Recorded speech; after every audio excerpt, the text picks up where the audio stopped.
يا قاتل الأطفال. وقفة أصحاب القلم والكلمة بدار الصحافة طاهر جاووت المساندة للصحفيين الفلسطينيين، إذ ندد الصحفيون الجزائريون بجرائم الكيان الصهيوني القامعة للأهالي والصحفيين الفلسطينيين.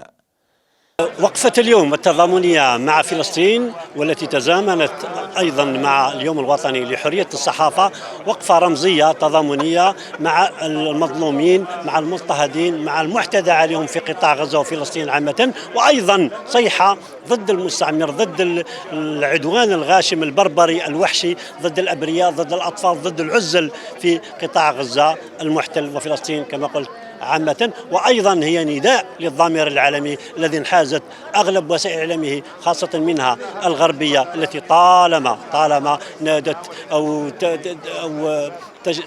تشرذقت بحرية الصحافة، بالحيادية، بالمهنية، ونراها اليوم تقف إلى جانب الظالم، إلى جانب المعتدي، إلى جانب القاتل. رمزية جدا لكن عندها بعد دولي اليوم، خاصة أنها تأتي في ظل استمرار يعني الهجمات الصهيونية.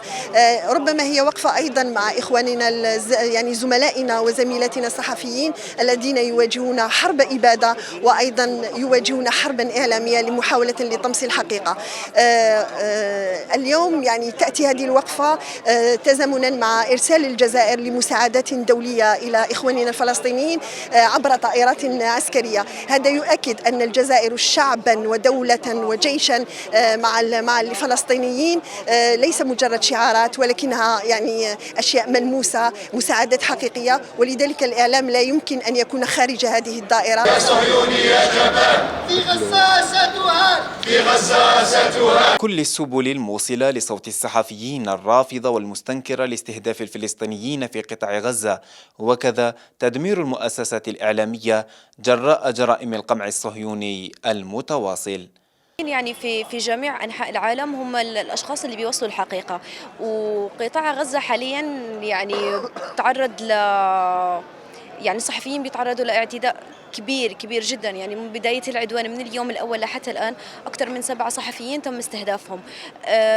لربما وقفات كما هذه وتضامنات بعيدة في المسافة، ولكن هي بتقدر توصل لجميع الأشخاص اللي موجودين هناك، لأنه الإنسان حتى لو ما قدر إنه يوقف بدعم مادي أو إنه يكون موجود، الدعم المعنوي بيفيدهم وبيحتاجوه بنسبة كتير كبيرة. الجزائر ومن خلال هذه المناسبة وهي مناسبة اليوم الوطني لعيد الصحافة، صحافة الجزائر تنتفض حول ما يجري في الإعلام الغربي الذي وضع صورة القتيل في صورة القاتل والقاتل في صورة القتيل. على اختلافهم من صحفيين وتقنيين منتسبون لمؤسسات إعلامية مكتوبة ومسموعة والمسموعة المرئية، إلا أنهم اتخذوا من 22 أكتوبر يوما لحرية الصحافة ووقفة لإعلاء صوت الحق وتضامنا مع المقاومة الفلسطينية والصحفيين الفلسطينيين. لا لقتل الصحفيين، لا لقتل الصحفيين. فلسطين تستغيث، فلسطين تستغيث.